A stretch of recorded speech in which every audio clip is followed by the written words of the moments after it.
तकबीर, नारे रिसालत, देखो देखो कौन आया। औज़ु बिल्लाहि मिनश शैतानिर रजीम, बिस्मिल्लाहिर रहमानिर रहीम।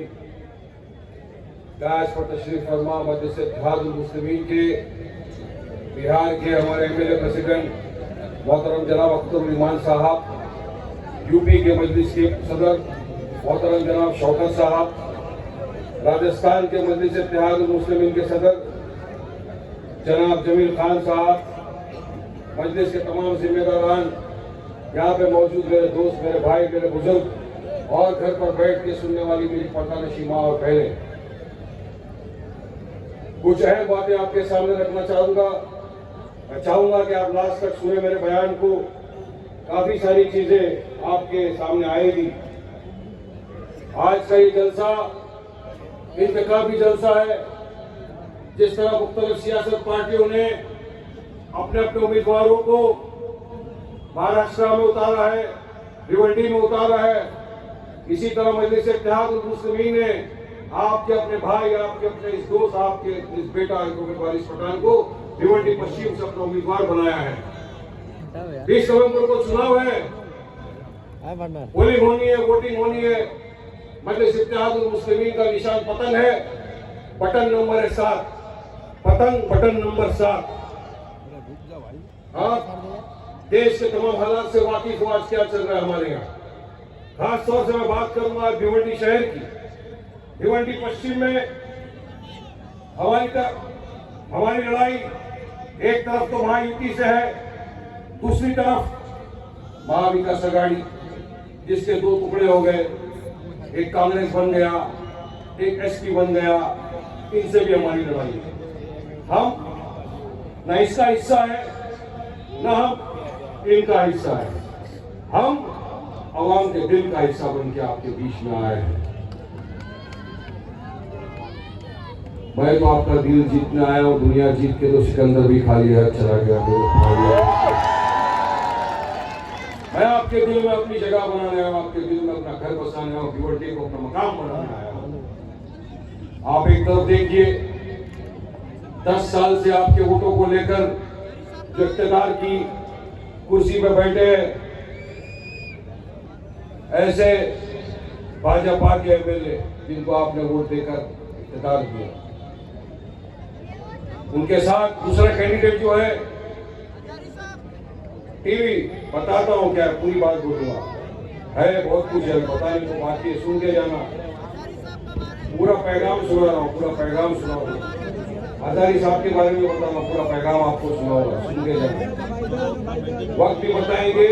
हजारी साहब पूरी तरह से इस तरह लगे हुए कि आएंगे। उसके पहले बोले अगर मैं नहीं पहुंच सका वारिस भाई, मेरा पैगाम मेरे लोगों तक जरूर पहुंचाना। आप पैगाम मेरा सुनना चाहते हो, मेरी बात सुनना चाहते हो, बताओ। पैगाम सुनो, पैगाम 1.5 साल बाद हजारी साहब ने पहली मर्तबा अगर ये पैगाम दिया है तो मेरे भिवंडी के आवाम के लिए दिया है। मैं बताना चाहूंगा क्या हुआ, सुनिए। वारिस पठान कभी झूठ नहीं बोलता, सच्ची बात बताता हूं सबके सामने। जब मुफ्ती सलमान अजहरी साहब अल्हम्दुलिल्लाह जेल से रिहा हो गए, बाहर आए, मुफ्ती साहब ने फोन किया, वारिस भाई कैसे हैं आप? मैंने कहा हजरत बहुत अच्छा हूँ मैं, हजरत आप कैसे हैं? बोले बस 8 महीने के बाद आया हूँ वारिस भाई, मैंने सुना आप चुनाव लड़ने खड़े हुए। बोला जी बिल्कुल मुफ्ती साहब, मैं भिवंडी से इस वक्त, मुझे मेरी पार्टी ने चुनाव लड़ने के लिए कहा है। उन्होंने कहा वारिस भाई मुझे आज भी वो दिन याद है जब आप मुझे घाट को ऊपर पुलिस स्टेशन में ले गए थे, रात का वक्त था, आप दौड़े चले आए, सबसे पहले आप वहाँ आए, मेरे साथ खड़े रहिए, मेरा साथ दिया। उसके बाद जो सफर चला उन पर पासा एक्ट लग गया, सब लग गया, आप लोग मेरे साथ खड़े रहे। मैं जेल में बैठकर देख रहा था कि जब कोई बोल रहा था कि मुसलमानों को मस्जिद में घुस के चून चून के मारेंगे, उस वक्त आप बेबाकी के साथ आवाज उठा रहे थे, मैं जेल में बैठकर देख रहा। आपने यहाँ तक कहा था कि तू बेटा आएगा मस्जिद में, तू टांग पे मगर जाएगा तू स्ट्रेचर के ऊपर। ये बात कही थी आपने, मैंने कही थी। फिर उन्होंने कहा आज देख क्या हालत चल रहा है यहाँ पर। मैंने बात की, हजरत देखिए रामगिरी जैसा आदमी, आपने तो कुछ कहा भी नहीं, आपने सिर्फ अशार पढ़ा था जिसके लिए सरकार ने आपको अरेस्ट करके पासा के कानून के तहत गिरफ्तार कर दिया। हजरत ने कहा बिल्कुल सही बात है। मैंने कहा हजरत देखिए रामगिरी को, एक टकला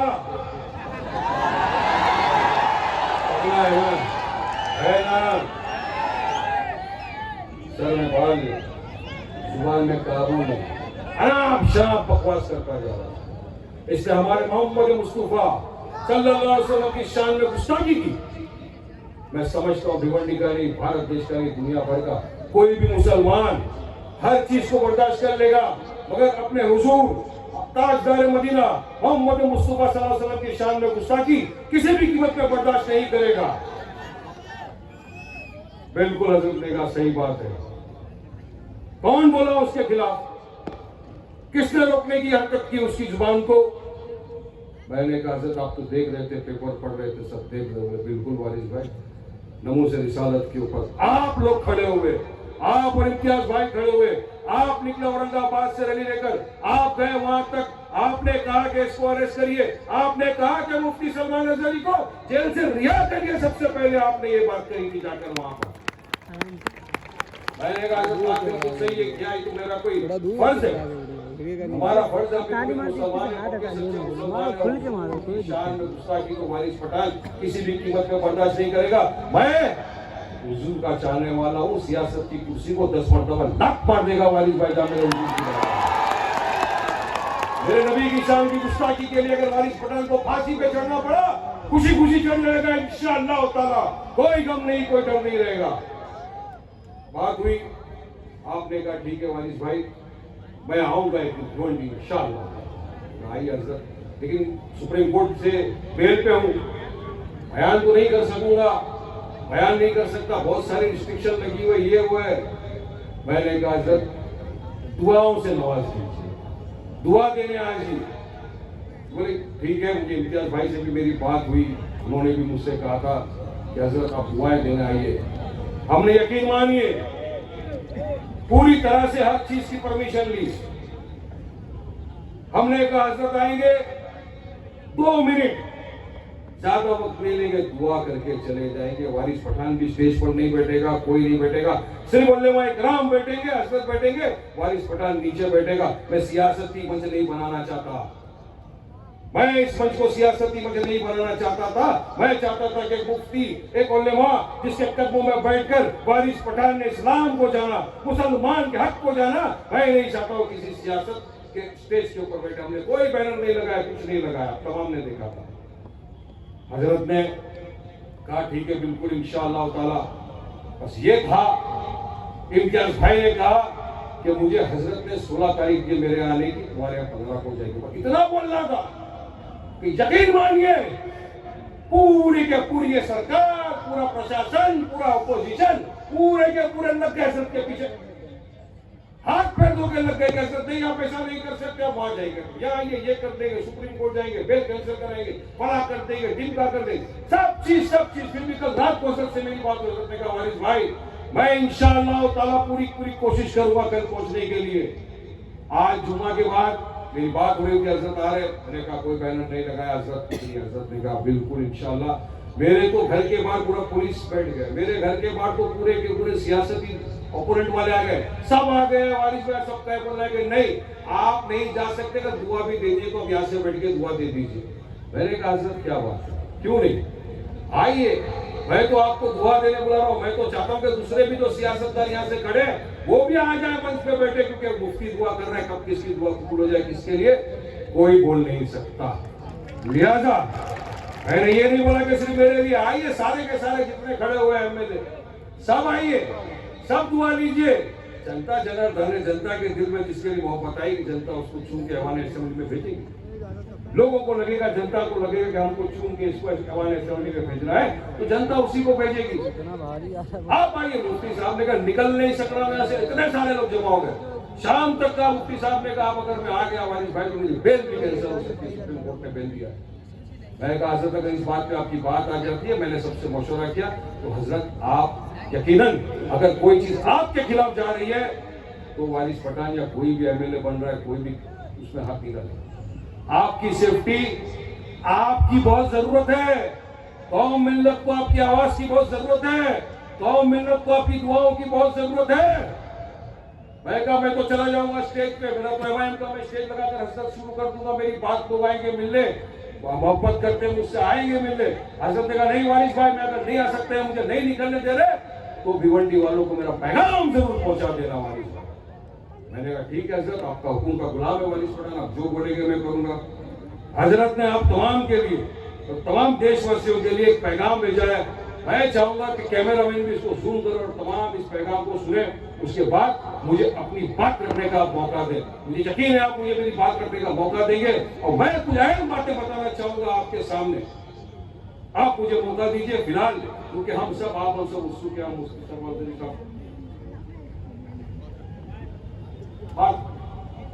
बात कर लेते हैं, पैगाम सुनाता हूं आपको। ये पैगाम बहुत अहम पैगाम है तमाम के लिए। ये पैगाम उन लोगों के लिए भी है कि जो हुजूर की शान में गुस्ताखी हो गई तो खामोश लेकर बैठे थे। ये उनके लिए भी है जो दूरदर्शन का टीवी लेके घूम रहे ना अपने बीच में, डब्बा टीवी चल रहे ना, पीले झंडे, 15 साल मेयर थे ना, फिर ये भिवंडी के रस्तों की हालत ऐसा क्यों है? तबाह बर्बाद कर दिया इन्होंने भिवंडी को। आज बीजेपी के थे, आरएसएस के थे, आरएसएस की चड्डी बनियान पहनने वाला ये शख्स आया यहाँ पर, कांग्रेस में एमपी के टाइम में सोचा टिकट मिलेगी, नहीं मिली, एमएलए की टिकट नहीं मिली, इंडिपेंडेंट खड़े हो गए। ऐसे लोगों के लिए भी बात है जो हमारी कौम के खिलाफ है, मिल्लत के खिलाफ है, हमारे उसूल के खिलाफ है, हमारी आका की शान में गुस्ताखी करने वालों का साथ देते हैं, ये वो लोग हैं। तीसरा, कांग्रेस। ये कांग्रेस पार्टी की मैं आपको हकीकत बताना चाहूंगा मेरे दोस्तों, बुजुर्गों, अजीज साथियों। 70 वर्ष कांग्रेस ने यहाँ पे राज किया सत्ता में। 90% मुसलमानों के वोट चाहिए इनको, 90%। पिछली लोकसभा चुनाव आया, महाराष्ट्र में 48 सीटें थी, 48 सीटों में एक भी मुसलमान को कांग्रेस ने टिकट नहीं दिया, एक को भी नहीं दिया टिकट। क्यों भाई? क्या मुसलमान इस लायक नहीं कि इख्तियार में आए? क्या मुसलमान इस लायक नहीं कि अपना रिप्रेजेंटेशन कर सके? नहीं दिया उन्होंने किसी को टिकट। 18 एमएलसी है, 18 में एक भी मुसलमान एमएलसी नहीं है आज की तारीख में महाराष्ट्र में। कौन है इसका जवाबदार? अच्छा अख्तर साहब हमारे जो सीनियर, उन्होंने कहा कि हजरत का पैगाम सुना दीजिए।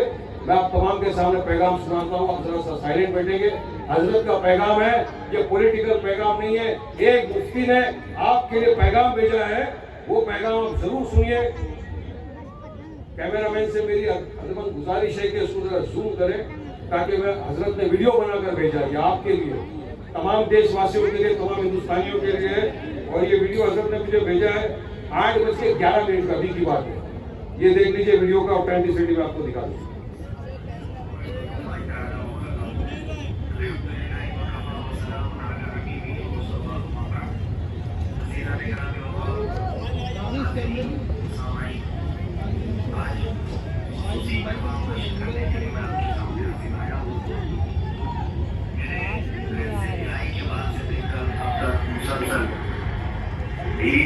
कई मसरूफियात और दीनी मशागिल और मेरी तबीयत की नासाजी के एतबार से मैं आवाम के दरमियान मुकम्मल तौर पर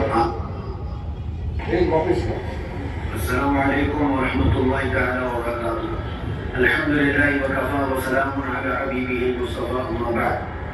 अज़ीज़ान गिरामी वक़ार, हाज़िरीन, सामाईन, आज खुसूसी पैगाम नशर करने के लिए मैं आपके सामने हाजिर आया हूँ।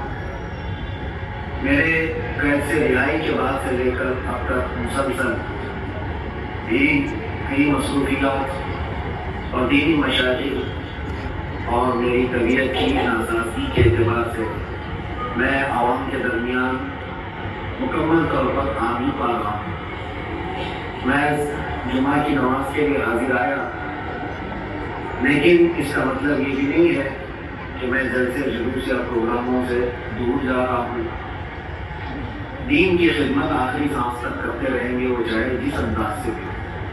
लेकिन खास एक बात यह है कि आज के माहौल के एतबार से महाराष्ट्र में जो इलेक्शन है और हर जगह सियासी हवा गर्म है और 2-4 दिनों के बाद इलेक्शन के ये प्रचार के और तमाम मामला बंद भी हुए हैं। इस सिलसिले में खास तौर पर 2 जगह मेरे नाम का बहुत ज़्यादा शुरा किया गया था, भिवंडी और औरंगाबाद का। और भिवंडी से जनाब वारिस पठान साहब और औरंगाबाद से जनाब इम्तियाज जलील साहब, इन्होंने बहुत ज़ोर शोर से मेरे नाम का ऐलान भी किया और बहुत सारी मोहब्बतों का इजहार भी किया। अल्लाह तबारक व तआला आपकी मोहब्बतों का सिला अता फरमाए। कुछ नामुसाइद हालात की बुनियाद पर मैं यहाँ पर हाजिर नहीं हो पा रहा हूँ, लेकिन मेरी दुआएं साथ हैं और ख़ास तौर पर हर उस लीडर के लिए, हर उस नेता के लिए जो कौम और मिल्लत और मुल्क की फलाह व बहबूदी के लिए और दीन इस्लाम पर आने वाले तमाम तर मुश्किलात को निपटने के लिए खड़ा रहता है, मैं उसके साथ खड़ा हूँ और उनके लिए दुआ गो भी हूँ। अल्लाह तबारक व तआला उनके बाजुओं में ताकत दे। तमाम जितने सियासी लीडर हैं सबके लिए भी मैं दुआ गो। मुसलसल कई जगहों से लोगों ने मुझसे रास्ते भी किए और एहतमाद भी दिलाया है कि वो काम करेंगे, कौम और मिल्लत मुल्क की फलाह व बहबूदी और ख़ास तौर पर हमारा मिशन है अज़मत नाम से रिसालत। रसूल करीम सल्लल्लाहु अलैहि वसल्लम की अज़मत और उनकी नामोस पर जब कभी कोई हमला हो तो डट कर खड़े रहे, उन सब के साथ हम भी खड़े हैं। और मैं दुआ करते हुए अपनी बात को ख़त्म करता हूँ कि अल्लाह तबारक व तआला इन सब लीडरों को कामयाबी अता फरमाए और इनसे दीन का और कौम का अच्छे से अच्छा नफ़ा हो सके और आखिरी दम तक ये लोग सच्चाई और अच्छाई के लिए करते रहे। सुन लिया, हजरत का पैगाम भी आपके सामने है। जो लोग हुजूर की मोहब्बत में खड़े हैं उनके लिए हजरत ने दुआ फरमाई है। हजरत चाहते हैं कि यहाँ से बेबाक लीडरशिप पैदा हो, जो कौम और मिल्लत के लिए खड़ी रहे, जो कभी हमारे हुजूर मुस्तफा सल्लल्लाहु अलैहि वसल्लम की शान में गुस्ताखी को कर ले तो उसका मुंह तोड़ जवाब दे। ये था पैगाम हजरत का जो मैंने आप तमाम के सामने कर दिया। लेकिन असली बात ये कि हजरत को आने से रोका जा रहा, तकलीफें दी जा रही थी। सुप्रीम कोर्ट तक के वकीलों ने फोन कर दिया कि आप जाएंगे तो आपके खिलाफ केस कर दे। अरे भाई, ये मंच वारिस पठान का मंच नहीं है, यहाँ पे हर एक नेता आ सकता है जो इलेक्शन लड़ रहा है। सब आइए, दुआ लीजिए, मुफ्तियों की दुआ लीजिए, इनके सीनों के अंदर कुरान शरीफ बसा रहता है। ये बात थी, आपको पैगाम दिया।